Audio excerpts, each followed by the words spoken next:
which could put a lid on the market gains today.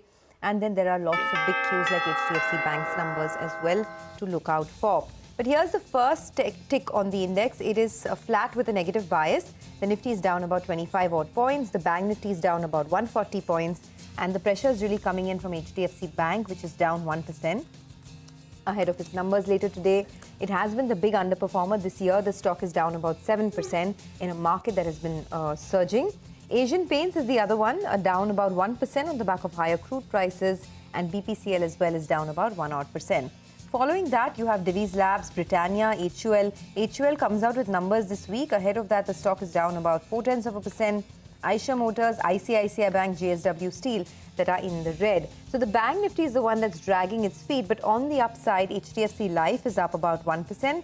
HCL Tech is up 0.5%. In fact, a lot of tech stocks are doing well. LTI, Mindtree, Tech Mahindra, all in the green right now. Infosys, TCS, all trending in the green. Wipro comes out with numbers this week, so that one is also in focus. Adani Ports is up almost about 0.5%. So it is a lackluster start to the market today, to be honest. The Nifty is down about 30 odd points. The Bank Nifty is dragging its feet a bit, but it's not as bad as one would have imagined given the way crude prices have surged. So just hanging on around that 19,700. Well, that's right, Sonia. Crude oil prices have spiked up. You have ONGC and Oil India. They are both the big gainers on large volumes as well. Both of them up more than 2%. Dalmia and Bharat, as we said earlier, the numbers were more or less in line to mildly better than what the street was working with. Management commentary is something that we'll be tracking from here on. So that opens up with a 0.5% gain. You have PVR Inox. Well, they're talking about screening the India Cricket World Cup matches. They've also launched that monthly plan of around 699 rupees. Stock is more or less flattish to kickstart trade. The order wins, Bajaj Electric, they have won an order worth around 560 crores from Power Grid. So that's up more than 5%, I think, in early trade. You have Skipper as well. That's up and about in today's trading session because it won an order more than 500 crores. Prakash said that you should be a little bit cautious going by past performance. But for the time being, the street is celebrating this order win. That's at the high point of the day, up close to around 7.5%. NBCC, they won an order for around 80 crores from Visakhapatnam Port Authority. So that is well doing quite well. Suntech Realty, a couple of brokerages were quite positive last week, and now they've come out with their pre-sales update, which looks quite good. Tex Macro Rail, we'll have the management in just a bit from now, but the EBITDA number came in high by 6%, but they've also announced a demerger of one of their verticals, and that's why that stock is up close to around 8%. On the flip side, Delta Corp under some pressure because of that tax notice they've got of around 6,600 crores, and Godrej Properties as well, their arm got a GST tax demand of around 97 crores odd. So those are all the stocks, I think, that are on focus today. Well, Sun TV is down about, 2.5%. Stocks at about 619 as we speak. I mean, with the market's not doing very much at all. It's down just about 25 odd points. So it's not a big one in that sense at all. So much better as compared to what many Asian markets are doing. We've got cuts of between 0.75% to 1.5% even, but that's not the case here. So some of these kind of typical things which play out, right? Oil spikes and, things like Asian Paints and Indigo and these kind of things, they are, but it's very, very small, 0.5%, 1.5%, and so on and so forth. Nestle is down about 1.5%. There is, what else? Delta, I think we mentioned. DMart, DMart is down about 3.5%. Indocent is down about 1% or so. But nothing else. I mean, market breadth, by the way, overall is about 2:1 positive. So this is not bad at all. MMTC is up 6.5%, and that's the largest volume traded gainer right now on the upside, the big one. Huge volumes. There is, I think we mentioned NBCC, Texmaco Rail, of course, 7% there. Again, large volumes. Sequent Scientific is up about 4.5%. Bajaj Electricals is up about 5.5%. We mentioned that. Walchand Nagar Industries, 5%. Defense names, 168, 169 on Walchand Nagar. Gokuldas Exports, I mean, that's a big move on Gokuldas Exports. 927, 930 or so on Gokuldas coming up right now. So, after that acquisition, the stock did spike up to about 900 and then it came down about 100 rupees or so. But I think it's basically back at those levels once again. PC Jewelers is coming up with about a 6.5% gain. Anantraj is up about 3%. But volumes, you go down the list, they're not exactly all that strong. 45 points lower now on the Nifty. 19,700 is where we are at. The Nifty Bank is starting about 0.5% lower at about 44,000. 100 as well. Banks, of course, the banks index has been the weaker of the two in terms of the Nifty and the Bank Nifty. Bank Nifty has been the weaker one. Well, we have Ravi Dharamshi now joining in of Value Quest. He's our market master today. Ravi, good to have you with us here. Thank you very much for your time. Prashant this side. You've been focused, Ravi, on the energy transition theme in a very large way, right? New energy and industries which kind of support that particular transition. Stocks have done exceedingly well, so I want to use this opportunity to kind of ask you to take stock. The journey is a long one, but prices, of course, try and factor a lot of that in. So where are we on things that you like? Praj, for example, something we've discussed in the past. Go on. Morning, Prashant, and thank you for having me, and good morning to all your viewers. I think last 6 months have been fantastic for capital goods related theme in general. And within capital goods, I think a lot of capex is happening towards renewables. I think, as discussed in the past, renewables is one theme that is going to last a long period of time. Of course, it will have its ebb and flow in terms of policy, in terms of demand supply. So that is going to, make the stocks go up and down. But at the same time, the theme is a much bigger, much longer one. And there are various aspects to this particular theme, whether it is, solar, wind, hydrogen, electrolyzers, EVs, biofuels, all are aspects of the same theme. If we have to save this planet, and there is no planet B, so we have to focus on getting the energy transition right. And that does not mean we can be stuck up in a ideological debate. It is a all hands on deck approach. Whatever technology is available, whichever economics are favorable, we move towards that. So biofuels, even though it might not make a large sense from the overall world perspective, but for an agrarian economy like ours, it makes a lot of sense. It helps in stabilizing demand supply. It helps in generating demand for the farmer. And most of all, it helps in reducing the forex outflow because of the imports. Our dependence on the energy imports is very high. So biofuel will play a critical role in reducing that dependence on imports. Coming from the point of view of stock market, there are not too many plays available in the market. Sooner or later, these companies will come. A lot of companies will start addressing this opportunity and they will come to the market. So one has to keep the eyes and ears open. But barring a correction or something, I'm not bearish at all on the space. It's just a matter of time correction or consolidation, and the stocks will look good again. Okay, so the energy transition theme is one theme that you're looking at. Fair enough. Ravi, hi, this is Sonia here. Thanks for being with us. Good to see you after a while. What else? Where else, do you have your sights set with, say, 12 to 18-month time horizon? So, thank you, Sonia. How are you? I have a long time since we met. But let me tell you, this is a rising business cycle. It's been this way since the bottom in the COVID. The profitability of the cycle is improving. If you remember 5-6 years back, there was a time where only very few companies were doing well. So that was a phase where, the profit as a percentage of GDP was not growing. And within that, it was getting consolidated within few companies. Now we are in a phase where the profit as a pie is growing, as well as the number of people contributing to the pie is growing. So there has been a change in the kind of upturn we are seeing. Earlier, everyone was balance sheet focused. I'm not saying that one should not be balance sheet focused now, but the focus has shifted now towards P&L, which are the companies that can grow fast. And when there is a rising tide, there are many companies that do well. From time to time, there will be sectors that will be in focus. But as a theme, as a business cycle, the stage of the business cycle that we are in, I don't think we should be classifying everything in small and mid cap and saying small and mid cap is seeing too much of euphoria and one should not be investing in the market. I think there is enough and more juice left in a lot of stock ideas that will keep coming up. So we should be focused on that. Some of the themes that we continue liking are financials. Within financials, we like lending as well as non-lending financials, affordable housing lending, Then we like general insurance, we like life insurance, we like capital markets focus theme as well, whether it's brokers or AMCs. We like large private banks. So there are many themes within financials that are available from a next 3 to 5 years perspective.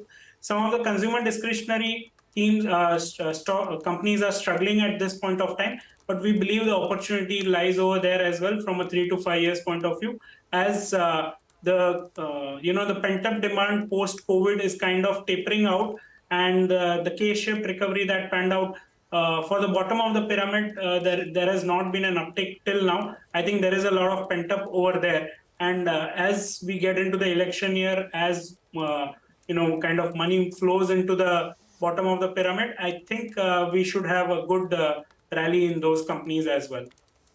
All right. Hi, Ravi. Good morning. Getting into an election year, that's a big one, right? And that's a bit of a risk given the kind of state elections we have as well. But, what's your view on the index itself? There are enough and more reasons that maybe the headline index could have corrected even 5%, but that's not happening. What's your view in terms of the headline index? Hi, Nigel. Morning. You're absolutely right. Actually, in fact, if you had told me a month back, there's going to be a war, there's going to be a conflict in Israel, Palestine crude is going to spike by about $20 from $70 to $90. We are probably going to witness the interest rates going even higher in US.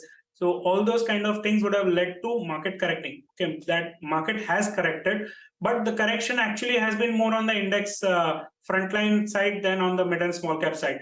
The consensus was also that there is a euphoria in mid and small cap and one should be worried on that front.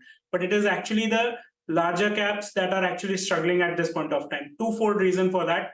One is that it's the FIIs that are selling. And second is that it's actually those companies that are, kind of not seeing tailwinds. The small and mid caps or the companies that are facing domestic economy are having a tailwind in terms of business, as well as a lot of money is flowing into these funds that have the institutional imperative to invest in mid and small cap. So a double whammy of sort is happening over there. Good fundamentals and re-rating also happening.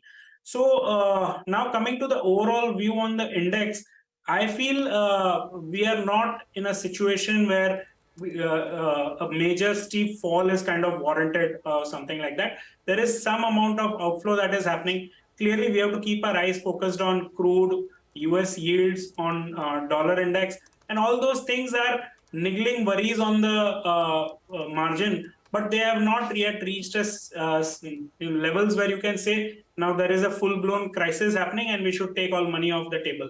And valuations are also not so demanding that one should be looking to exit out of index funds.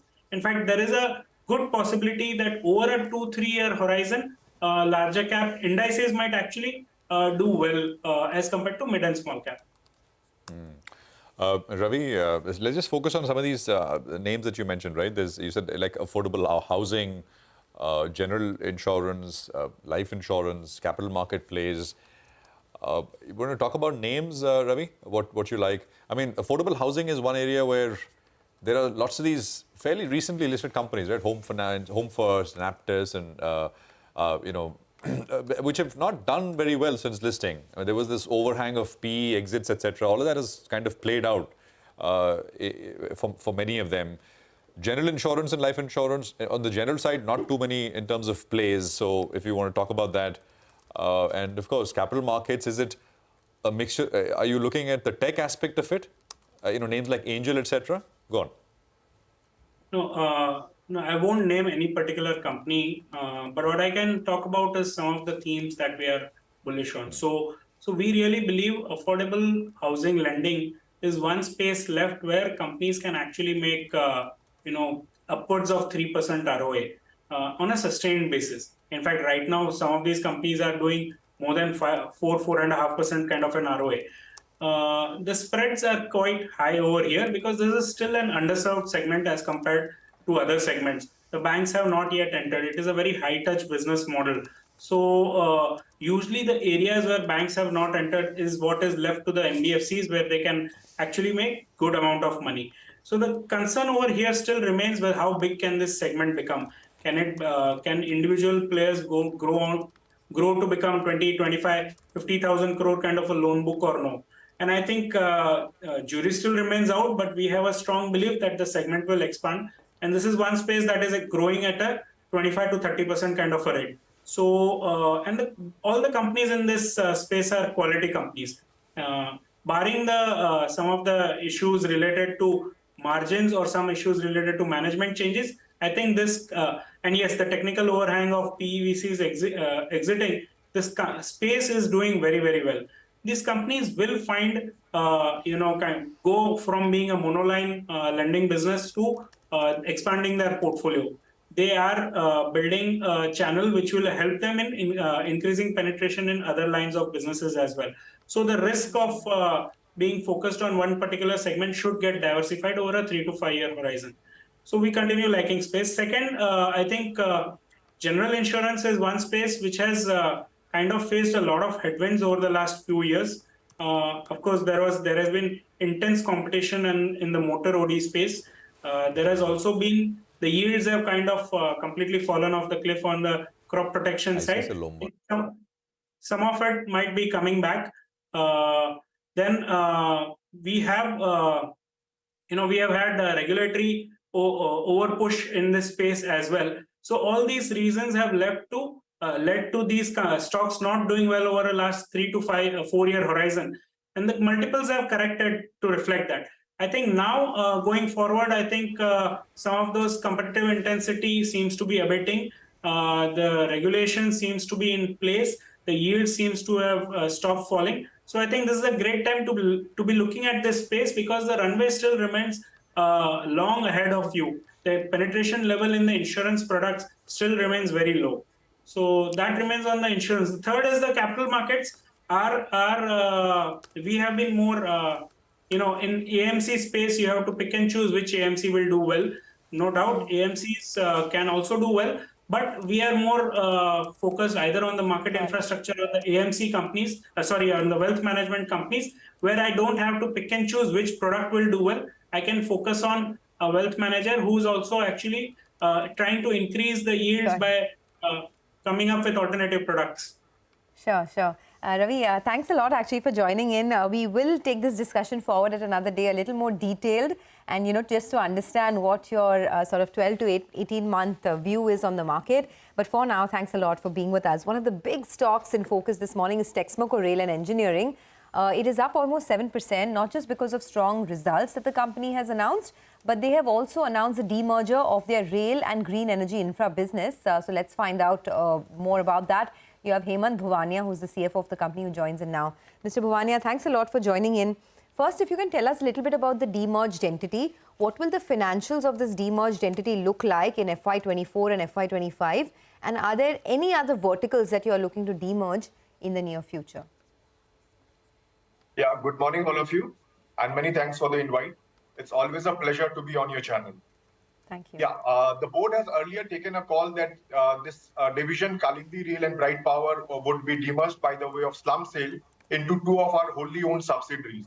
But later, of late, in the last board meeting, the board again revised its decision and took that it would be demerged by the way of NCLT process, and the Kalindi division and our hydromechanical and bridge division would be moving off from Texmaco Rail to a separate listed company by the way of mirroring.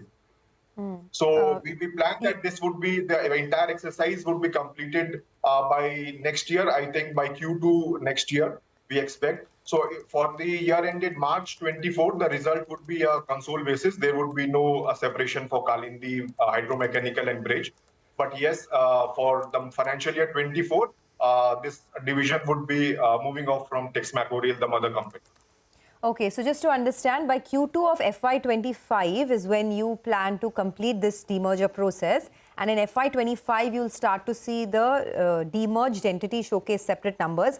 Just to understand, if you look at the Q2 revenues of this particular entity, you had revenues of anywhere in the range of 120, 130 crores.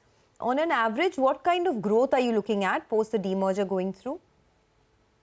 Yeah, this division mainly caters to our EPC segments, that is for track laying, signaling, telecommunication, a bit of hydromechanical and the railway bridges that we cater to.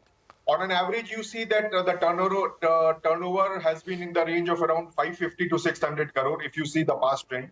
So we expect that it would be ranging in the same level as of now. We expect certain export orders from this division that we will be doing through. And as and when we get the orders, we have actually bet for a few of the export orders. So as and when we get the order, you will see a slightly improved top line in this division too, but not major. Okay, all right. Hi, Himanshi. Good morning. Thanks so much for joining in. A couple of questions. Since you've demerged this entity, what is the rationale? Will you be looking to get a strategic investor in? Is something like that on the cards? And also, do you intend on demerging any other segments of your business? Yeah, good morning. Just a slight correction. This division had not been demerged. The board has approved for its demerger. We will be going ahead for the NCLT process, and we expect that mid of next year, that the entire process should be through. Yes, as of now, we would be going with a straight demerger. We are not looking for any strategic investors as of now.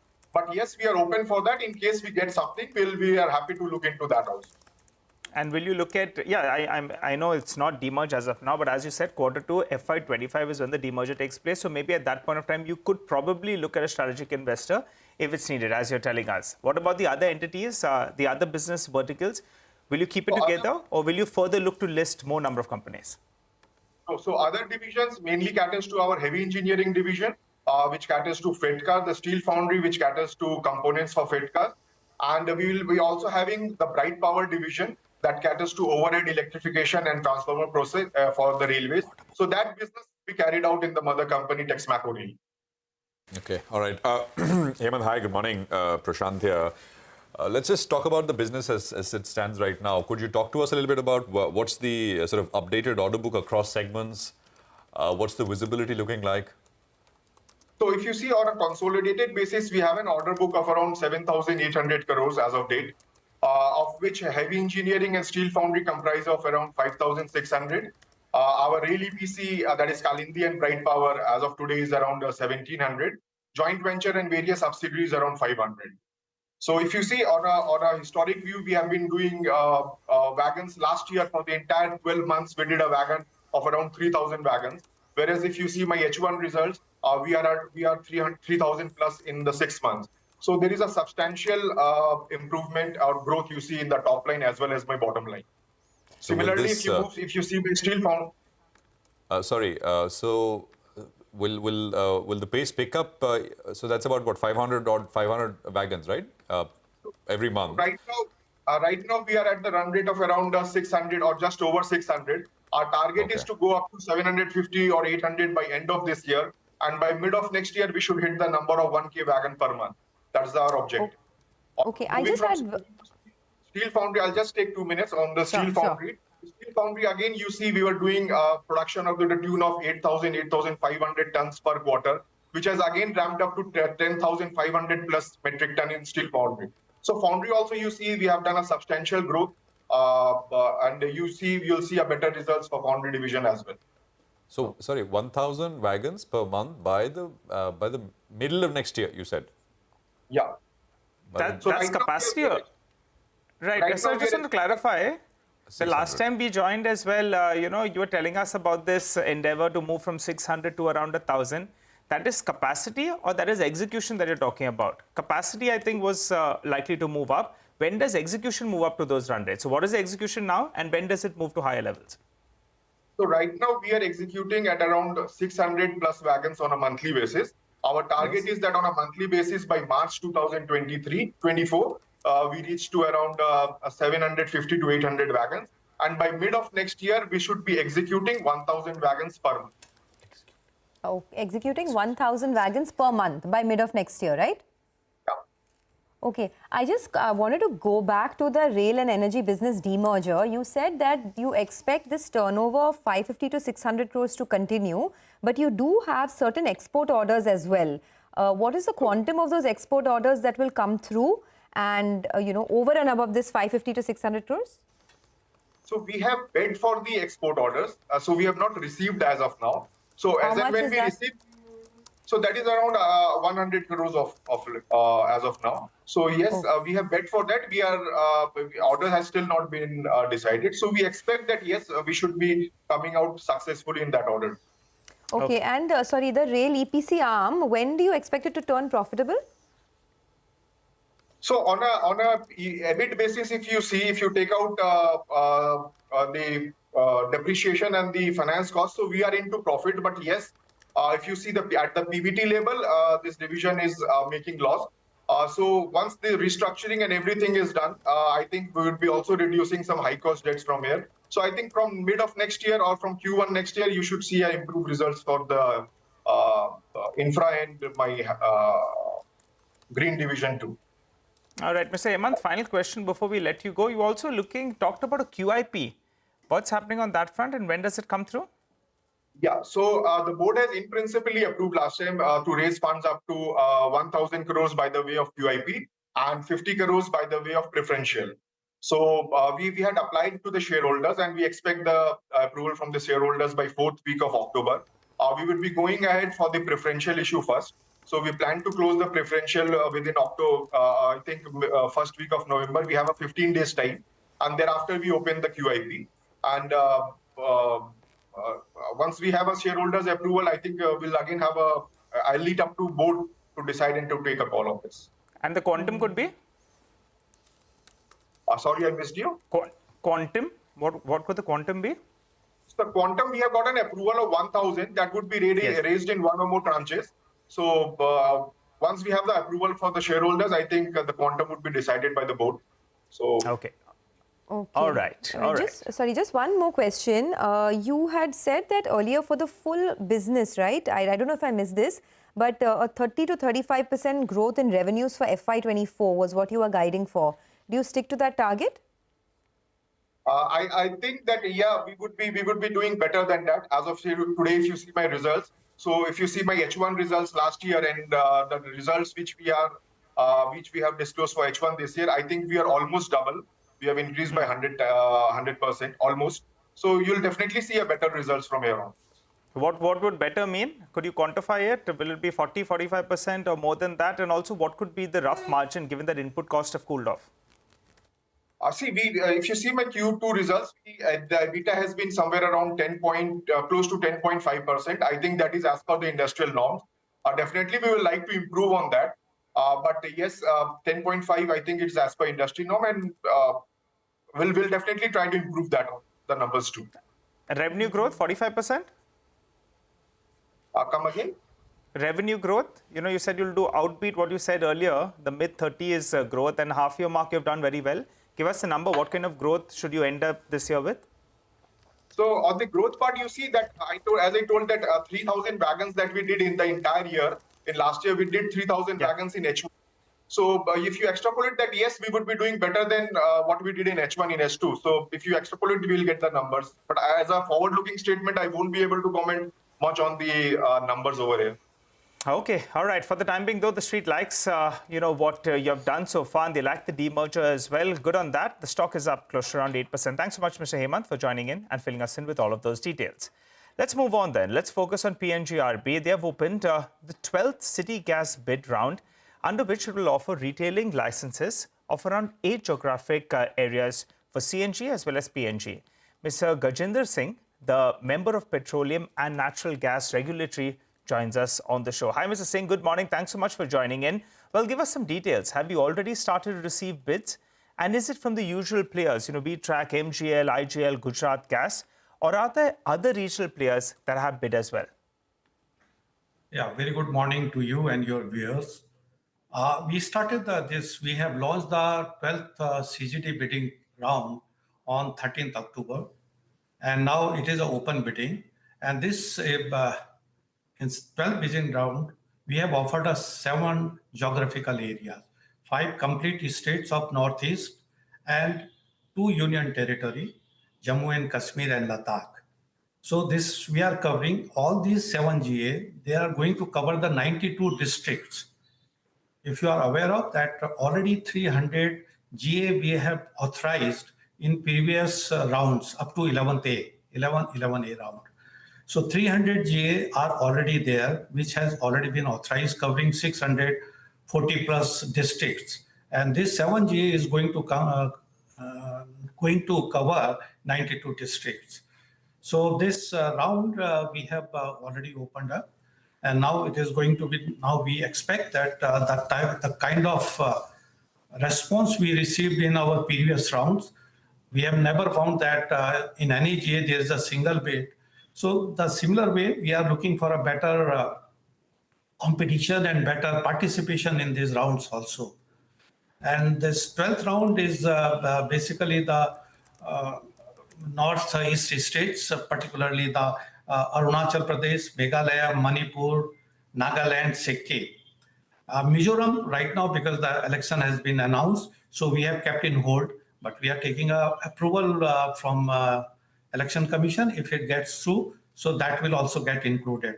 So as of now, there is a 7 GA, but if Mizoram gets added, so it will be a 8 GA. Got it. Mr. Singh, good morning, and thank you very much for coming on the program, sir. Because since some of this terrain is difficult to kind of lay out the infrastructure out, will there be any concession, subsidy, etc., provided by the government? Oh yeah, we have seen like if you see in North states, now the gas pipeline is already being laid. With the Indradhanush gas pipeline, it is getting connected through the gas network, and all this pipeline is touching the state capital of all those northeast states. And now we are seeing that this pipeline is due to commission in the next year. So by the time we award the GA, because initially it will take time to complete the closing of financial closure and other things, by the time pipeline will also be ready. What we have given, one is the source will be available to the each state's capital. Second thing is that earlier we used to do, if you see the previous rounds in 300 GA, which is covering 640 plus districts. But this GA, 7 GA is covering 92 districts. So we have made GA-wise, we have not kept any restrictions. It is now up to the entity. Wherever they want to go, they want to spread. Wherever they see the business opportunities in that particular GA, they will spread in those things. So we have earlier, the inch kilometer used to be the criteria. And particularly in difficult area, this used to be a very stringent. So that we have now is not there. So wherever they feel, wherever way they want to take the gas in those areas, it will be totally dependent on the entities. So in terms of you said 300 geographical areas have already been authorized, right? I just want to understand what is the expansion plan. Currently, there are, I think, around 5,900 CNG stations in the country. Over the next, say, 1 to 2 years, what will the expansion plan look like? Yeah, if you see in the previous round, what you mentioned, this 300 GA, 276 GA already start drawing gas. And there the commitment, what they made up to 11th AGA, that they are going to have that CNG station, which is right now, what you said is 5,900. Now it is going to be 10,000 plus. They have already committed. The entities have committed in their areas. And the target of CNG, they are meeting what we have seen. There's a progress is very good in those, particularly in CNG area. As far as the PNG, I think we lost the line with Mr. Singh. We'll try and just re-establish that and go back to him in just a bit. So just waiting. Well, the market is down about 35 points or so. We're about now 19,715. So, you know, there was a bit of a dip which came through, but there are pullbacks which are appearing as well. And as we were saying, compared to what's happening in most of the rest of Asia, here things are looking much better.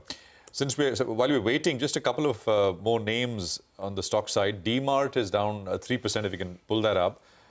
There is HBL Power, which is coming up with a 3.5% cut. Very large volumes on these names.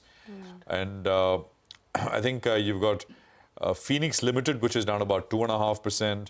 Utkarsh Small Finance Bank is down 3%. So newer names, they were not there in the morning. And there is United Breweries, which is down about 2.5% as well. So this is what is happening as far as the stocks on the downside Market breadth, by the way, is still very positive. You got about 1,300 stocks higher and about 800 stocks which are lower right now. I think Mr. Singh is back with us. Mr. Singh, apologies, we lost you there. Please continue, sir. Yeah. So what we are saying that in a previous round, the MWP target, the minimum work program target, which were the bidding parameters, parties are now making an investment in those areas. And if we see that in each area, the distribution networks, which is required for PNG, CNG, are being laid by these entities.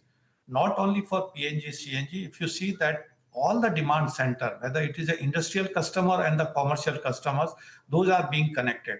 Currently, if you see that 37,000 industrial and commercial customers are already connected. 37,000 the commercial customer means the big hotels and the big places where they require the gas for cooking, and the other industrial areas wherever they are there in those particular areas are getting connected.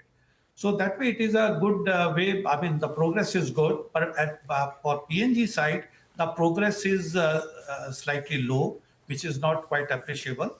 But we are now seeing that regularly monitoring those things, how it can be expedited. All right, Mr. Singh, recently you all had finalized the unified tariff pipeline, and that was the big update that the pipeline players were waiting for. Any policy decision that can be expected either in this year or the next for the sector? As you see that it was a long pending unified tariff, which we did it, and now it is running very nicely. We have not, initial teething problems were there, but now it is running very smoothly. But initial first year we have kept is that we will evaluate that how it is going to be, what all changes required to be made. If something is required to be made, then we will take at that stage. Particularly as of now, we are not seeing any problem. But we have given a 1 year time as an initial period, and then we will see that if any changes will require, we will definitely work out on it. Mr. Singh, just last couple of questions from my side. Could you tell us what is the population coverage, sir, of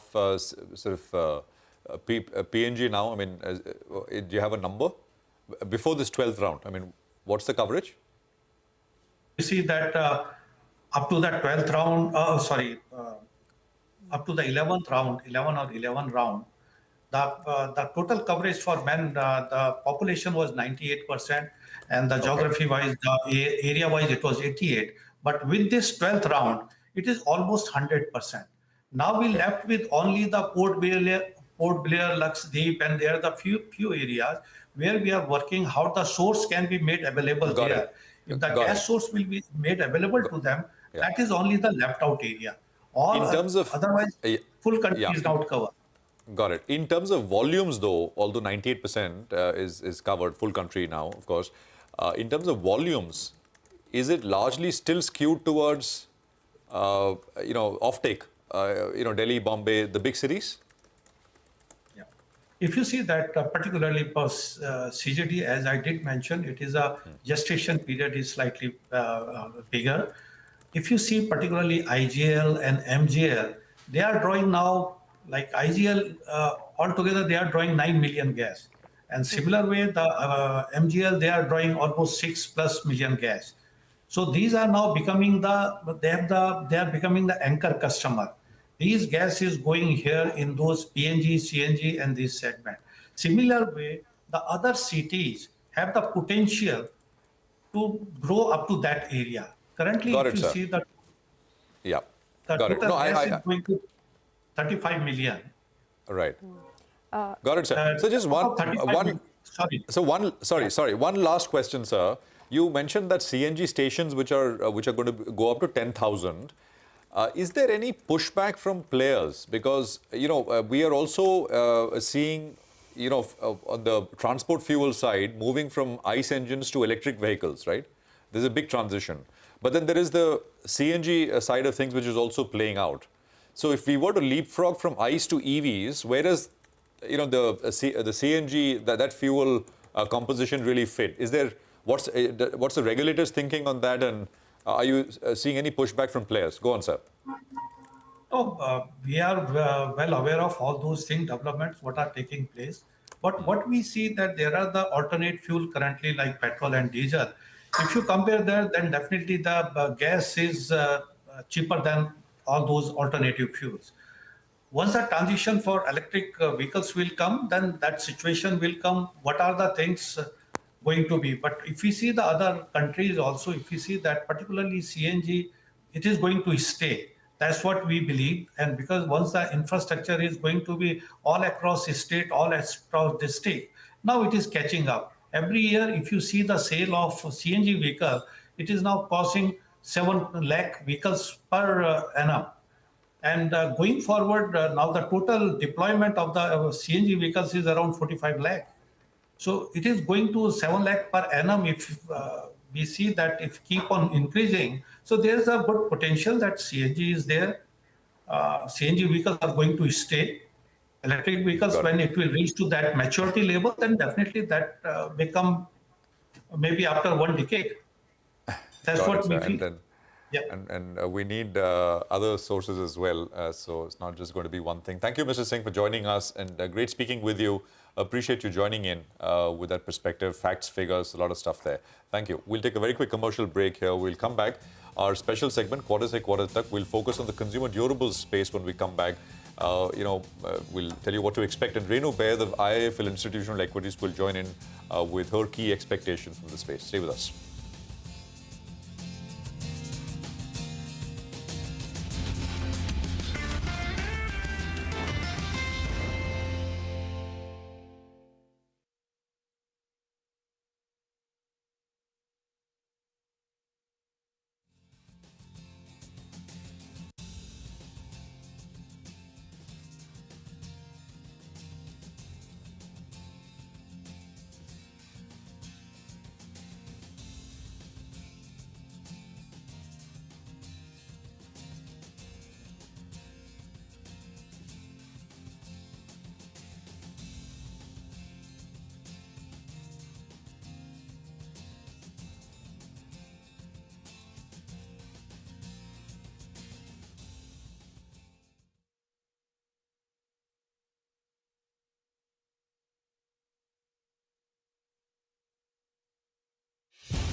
Okay, welcome back. Now, we've got as promised, Quarter Se Quarter Tak segment lined up.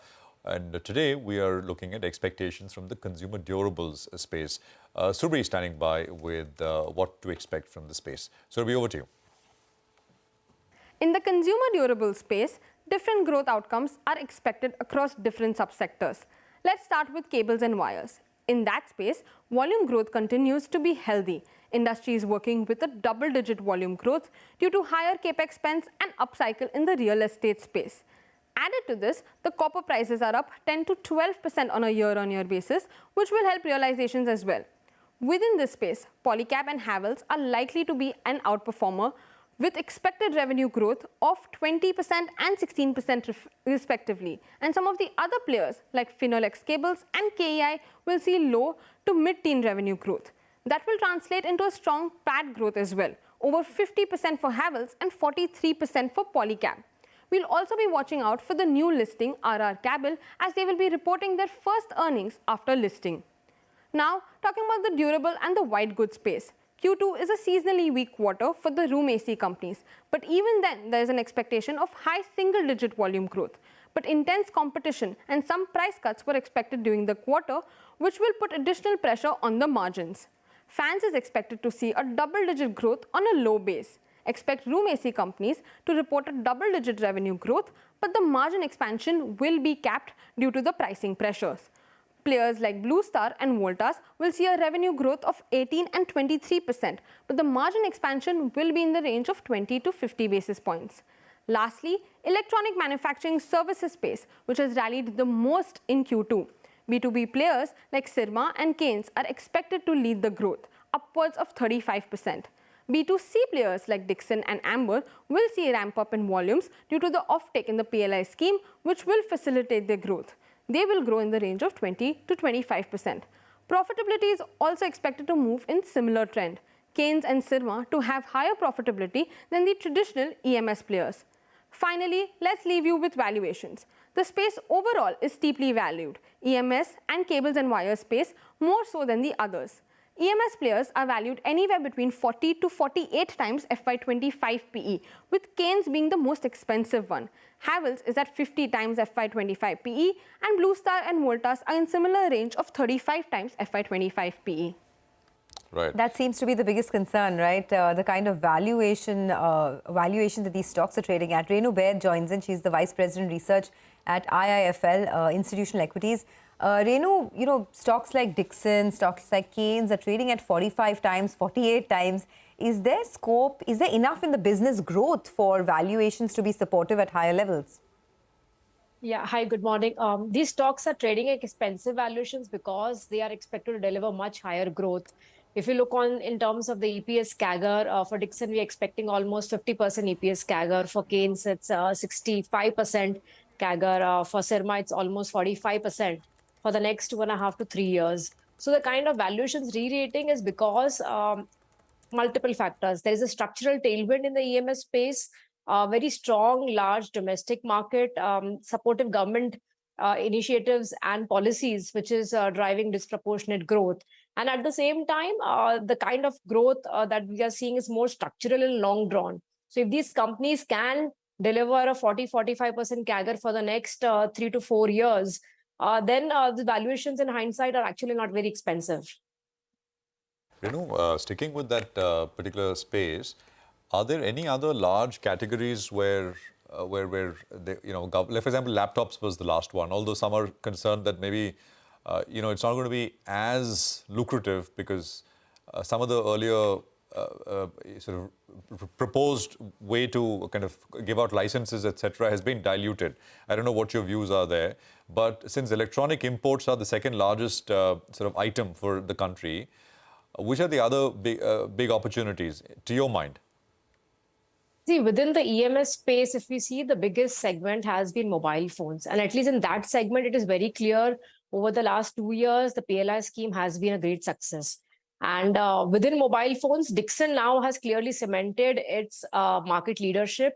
After taking on board Motorola, now they have Transient Group with Itel brand, they have Xiaomi, and a few other mid and small size names, which makes them the largest EMS player in the country.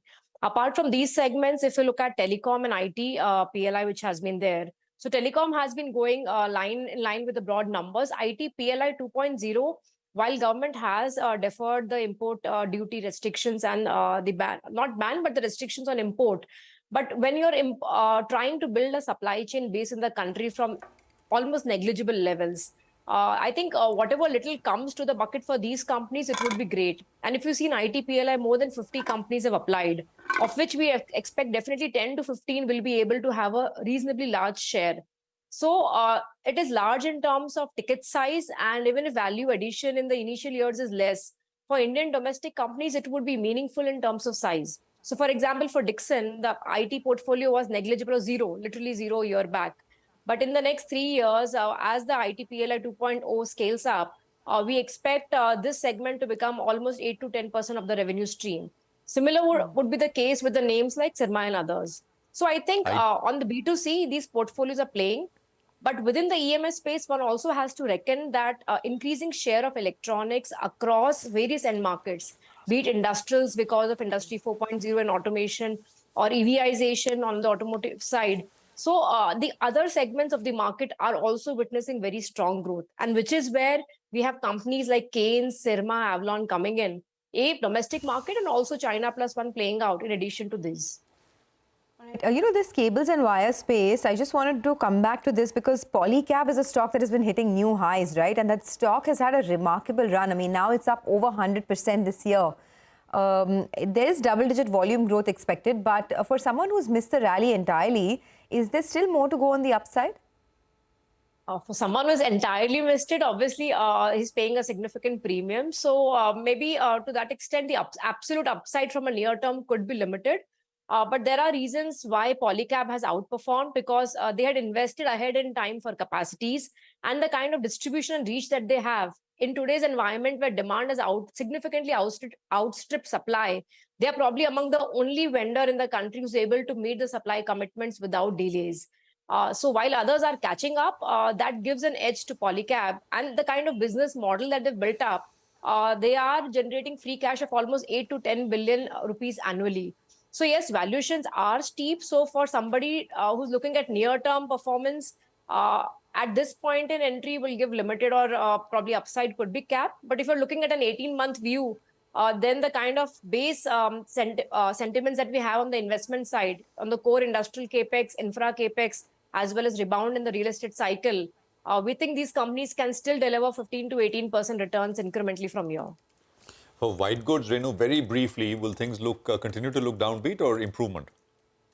On the white goods side, if we see for the RAC market, after a very disappointing season last quarter, because of a very patchy summer and monsoon season, a good share of the inventory destocking has already started to happen. So yes, by the festive season, as we come in the third quarter, one can expect pickup in the sales coming back for brands. So the environment is definitely improved over the last 4 to 5 months for brands. What remains concerning is the hyper-competitive environment in the segment and limited headroom to take price hike, which has been consistently putting pressure on margins. So to that extent, I would say some of the other categories look relatively better off than the RAC market in absolute terms. Maybe the FMEG or the appliances market will start to look up better. White goods will still take some time. And even other categories like LED televisions, lighting have been fairly soft. Thank you very much for joining us. Good speaking with you, and thanks for taking out the time. Appreciate it. Well, that's Renu Bedar, IIFL Institutional Equities, with an eye on consumer durables and the second quarter earnings. Well, Mitesh is back with us with what he's making of the market and any fresh trades. Mitesh, morning again. What do you have? Morning, Prashant. Titan is something which is breaking out of a 2-3 days kind of consolidation, and the hourly charts look positive here.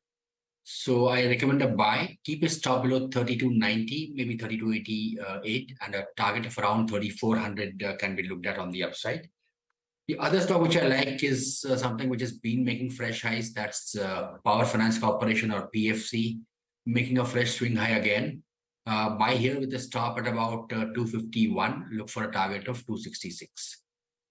Okay, all right. Mitesh, thanks a lot for that. Let's slip into a quick break. On the other side, we'll shift focus on the commodity markets. Manisha Gupta will be joining in. Stay tuned.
Welcome back to Bazaar Morning Call. Well, let's shift focus to the commodity markets. Manisha Gupta is joining in. Manisha, what's the one commodity you're tracking today?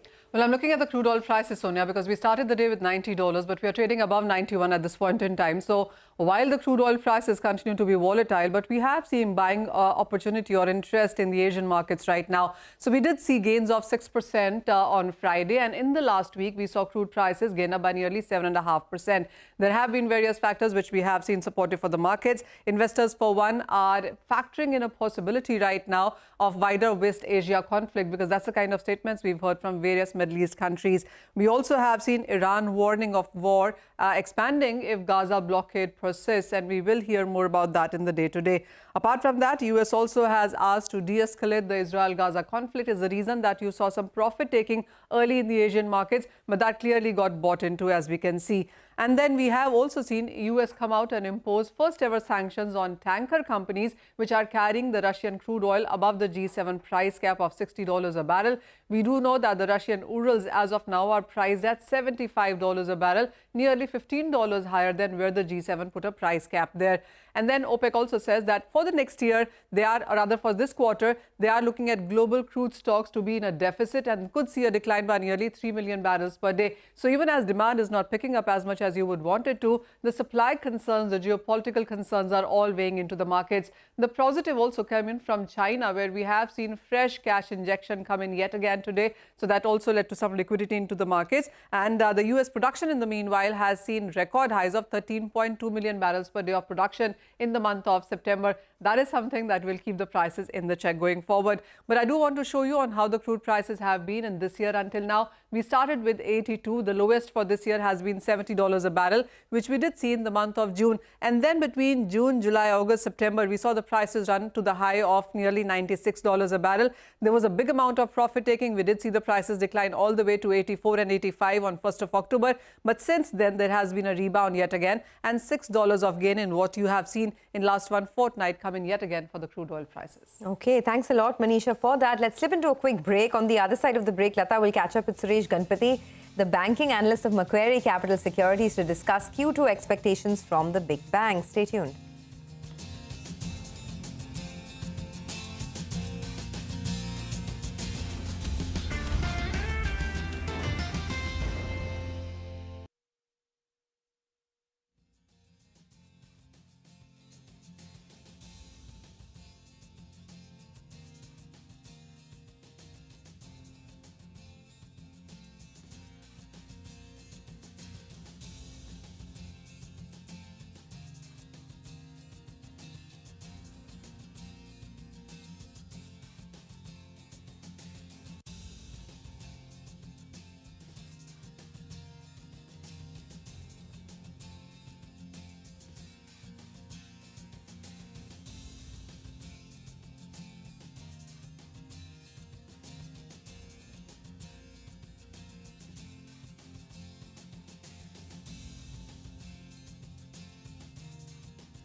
Two big finance results are about to hit us. HDFC Bank today, Bajaj Finance tomorrow. And in a few days, we should also be getting ICICI Bank's numbers. Meanwhile, State Bank stock has been sulking. And therefore, to discuss the big five in the banking space, all the Sensex Nifty stocks, I have with me Suresh Ganapathy, banking analyst at Macquarie Capital Securities, and by far one of the best observers of this space. Suresh, good morning, and thank you very much for joining us. Just help us pad up for the HDFC Bank numbers. I just saw your own analysis or forecasts of all the major players, and it looks like a very difficult quarter for HDFC Bank. Your year-on-year NII growth is all of 7.3% forecast. The pre-provisioning profit is actually flat. And even the net profit, you're only seeing 4.2% growth. Looks like one of the worst quarters compared to any other of the big banks. Yeah, so just to clarify here, Lata, our numbers take care of the previous year September numbers also as a pro forma number, right? It's for like, includes HDFC Limited also, whereas obviously the company is unlikely to report the 2Q merged pro forma numbers, last year 2Q what I meant. So clearly the numbers on a reported basis for them would look like 25, 30, 40% because obviously it doesn't include HDFC Limited base of the previous year. But what we have shown is if we had to include HDFC Limited base, but this is how the numbers are going to look like. And it indeed looks like a subdued quarter on a like-for-like basis, mainly because of the fact that there is going to be a massive margin compression post the merger.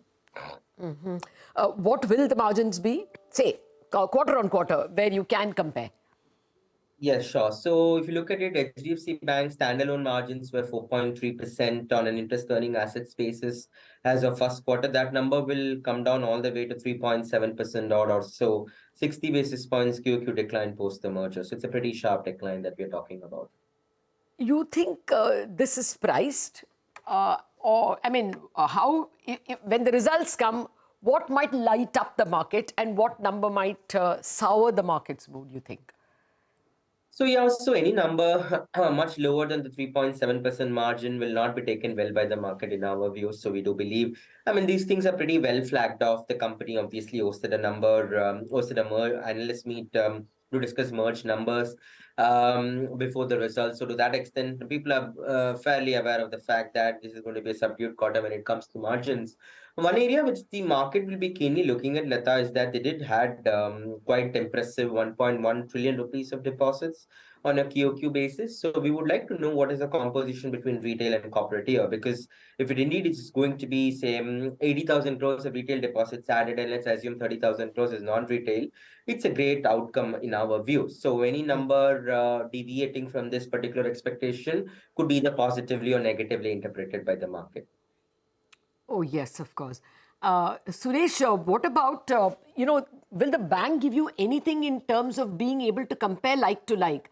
I mean, you've really given me, you put a cat among the pigeons. I wasn't prepared that they're going to give us, last year's unmerged number and this year's merged number.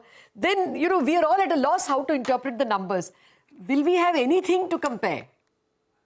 No, Lata, you should look at it in this way, right? I mean, the point here is that post-merger, whether the bank can sustain the same level of ROA and the same level of, let's put it this way, growth, because at the end of the day, if they're not able to do that, the merger is not going to be value accretive, right? So to that extent, you just take the benchmark as the previous quarter, right? Previous quarter, they ended with a 2.1% kind of an ROA and a 4.3% kind of a margin, right? So you take that as the benchmark. Of course, the numbers are going to look much lower than that. And then the trajectory of going back to the original levels of margin and ROA is what the market will be keenly looking at. Forget about what happened a year before and what could be the merged pro forma numbers. You are going to evaluate HDFC Bank based on what was the number pre-merger and whether they can get back to the original level or not. Okay. Actually, the stock has done nothing for the last couple of years and definitely not since the merger. It's just meandered between 1,300 and probably 1,500 rupees.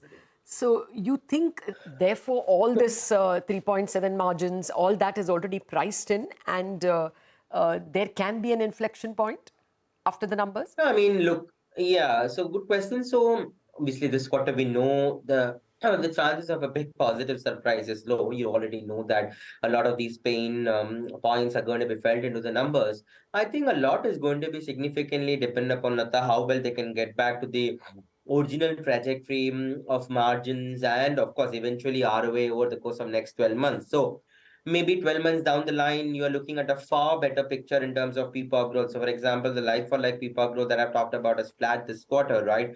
My guess is 12 months down the line, the number could easily be 25% up. So that's what I think is the trajectory that the market will be keenly watching for. And if at all this is really the worst quarter, then you would likely to see improvement in margins as well as ROA each passing quarter. And remember that this is the only bank which, at least starting off from a low base, this quarter can show improvement in margins and ROA for subsequent quarters, whereas you're going to see exactly the reverse trend across all other banks, right? Oh, Going forward. yeah, that's indeed a silver lining, as you point out.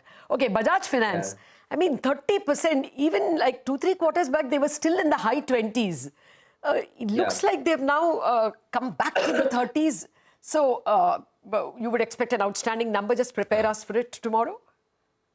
Yeah, I think the stock obviously positively reacted for that strong growth number that they reported. I think the market will be keenly watching out again. I mean, this quarter, the most important metric, to be honest, to be looked across all the financial services entities is going to be margins, because you're actually going to see margin compression flowing through from this quarter onwards, and obviously also in subsequent quarters. So while Bajaj Finance growth numbers, of course, have been pretty strong, we'll be keenly looking out for what could be the margins and eventually the ROA for this quarter. And if they can indeed deliver a better outcome there, then it's obviously hats off to them. Yeah. Okay. Okay, Suresh, then for the other three, ICICI, Axis, SBI, let me have a common question. Would you worry about this? I mean, which of them are most likely to be impacted by margins? Sorry, Axis, ICICI, and SBI. So my guess is that I'm only referring to the big five here. So a big jump in cost of funds in the first quarter itself. So to that extent, I think the relative margin decline could be limited. I think the problem, what happens with banks like SBI, is that your ROA is very low, right? So compared to, say, for example, ICICI at 2% plus. So when you have a sharp margin compression, your ROA also declines much faster because your dependence is pretty high compared to others, right? So are we more worried about SBI's margin compression this particular quarter, because they already had a sharp margin compression higher than expected in 1Q. And if the same trend continues in 2Q, clearly that would not be a very good outcome in our view. And also we do believe some credit cost normalizations will start happening at least from next quarter onwards. So in that sense, clearly a bit more worried about an SBI margin trajectory than Axis and ICICI at this point in time. Okay, I want to get in that unsecured loan as well, but very quickly on margins, beyond this big five, where would you worry? Because I saw your excellent note on how people are offering 7.5%, 7.8%, 8%, even on savings, some of them 7.5%. Who are the vulnerable spots here? No, it's clearly going to be the PSUs to some extent, the smaller banks to some extent, because what's happening here is HDFC Bank, because of its tremendous requirement for liabilities, is really pushing the envelope, right? They're adding so many branches, and there is so much pressure on deposits, and deposits are not easy to come by. So you can see how difficult the environment is when it comes to raising deposits. And more so, if you look at CASA deposit growth, that's been much weaker than the overall term deposit growth. Obviously, we're talking about a rising rate environment where very clearly, or high interest rate environment, very clearly the tendency to keep balances in CASA is low. So clearly the smaller or the mid-sized private sector banks, and extrapolating that, what it actually means, Lata, is even for the NBFCs, the cost of funds is going to remain high. A guy like, hypothetically Bajaj Finance or Shriram Transport or everybody else needs to keep high rates on the retail deposits when banks are giving such high rates on term deposits, right? So it's a corresponding catalyst effect that plays across the entire financial services universe, Okay. Yeah, and RBI is still in tightening mode. Okay, now to come to this unsecured loan worries that Reserve Bank keeps raising.